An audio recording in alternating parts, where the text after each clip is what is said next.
Tutorial doble carotidio extracraneal. Técnica Dr. Carlos Roa, Dr. Luis Rocha.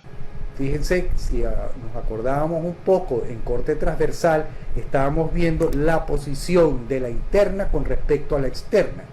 No tiene una posición totalmente una encima de la otra, sino que está algo inclinada y en la parte superior, entonces la carótida externa, y en la inferior la carótida interna. Por lo que cuando nosotros hacemos un giro, no podemos encontrar al mismo plano las dos arterias. Sin embargo, acá estoy haciendo un movimiento con mi muñeca, ¿verdad?, para poder explorar ambas arterias. Si dirijo la parte posterior del transductor hacia la línea media del cuello, expongo lo que estamos viendo ahí, que es la carótida externa.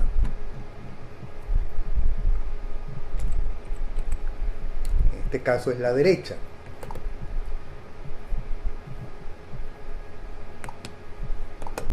Si hago el movimiento, fíjense usted, aquí estoy rotando la parte posterior del transductor hacia la línea media.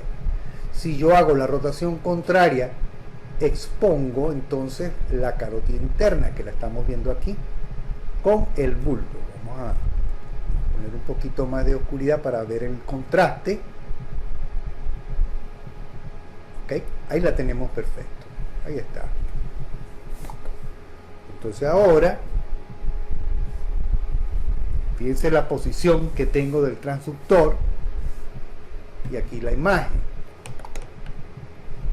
Voy a volver a buscar, a localizar.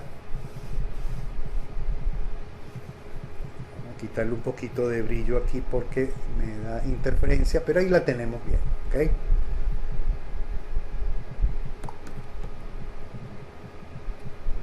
Entonces tenemos acá carótida interna derecha y acá carótida común derecha. Muy bien.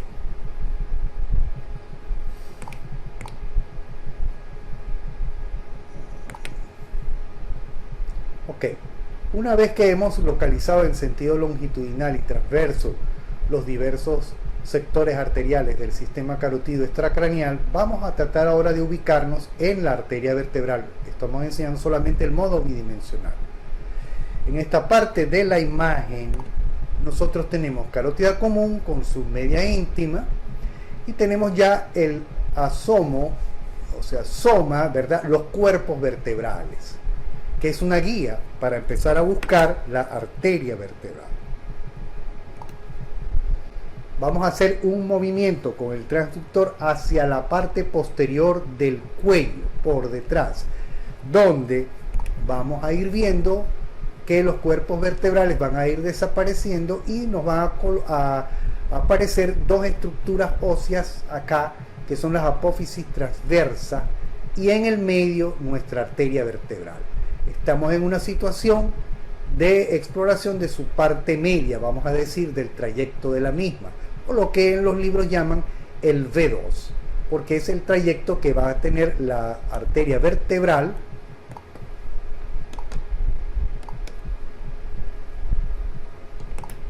a nivel de su pasaje por las apófisis transversas.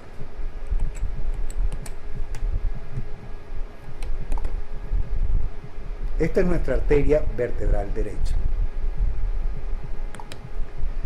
Fíjense que ahora yo voy a hacer un movimiento de descenso y estoy viendo acá la imagen en modo B de la arteria vertebral en su trayecto libre, que vamos a decir que es el V1 porque es el origen, hasta que podamos ver, inclusive, si nos lo permite el cuello del paciente, la imagen de la arteria subclavia, que es la que da el ramo de arteria vertebral. Aquí más o menos se asoma la imagen. Vamos a darle un poquito de claridad. Ajá. Vamos a quitar la flechita un momentico y ahí está nuestra arteria subclavia. Mírenla aquí redondita y dando el origen exactamente de la arteria vertebral. Inclusive está dando origen a otros ramos de la arteria subclavia pero que no es de interés en este momento, que es el tronco tirocervical. Aquí tenemos arteria vertebral derecha en su posición B1, y acá tenemos la arteria subclavia derecha. Esto que está acá es el tronco tirocervical, que no es tema de este momento, pero que se asoma muy bien y tenemos que nombrarla.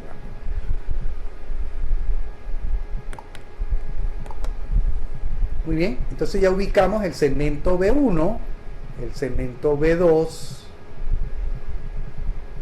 que lo tenemos acá con su trayecto de la apófisis transversa. Aquí la tenemos perfecta, ¿verdad? Podemos medir su diámetro. Siempre que exploremos un vaso, vamos a medirle el diámetro, ¿eh? Podemos medir su diámetro del vaso.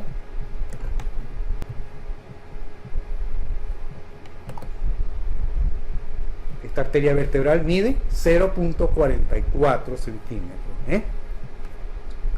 Está bien, un valor normal.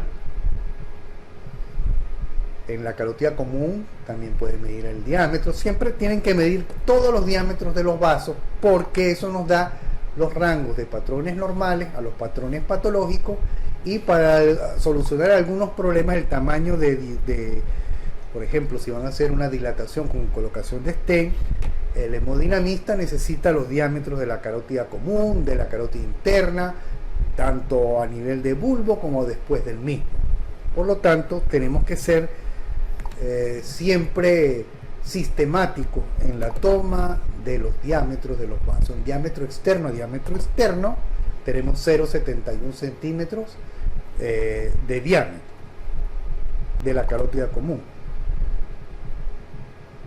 Si queremos medir la carótida interna, como les dije, ahí la estamos explorando muy bien. Vamos a suponer el diámetro a nivel del bulbo, para externa, 0,85. Fíjense que es un poquito más de mayor diámetro que la carótida común. Lo mismo, pero la externa también le pueden medir su diámetro. Vamos a ver aquí un momentico.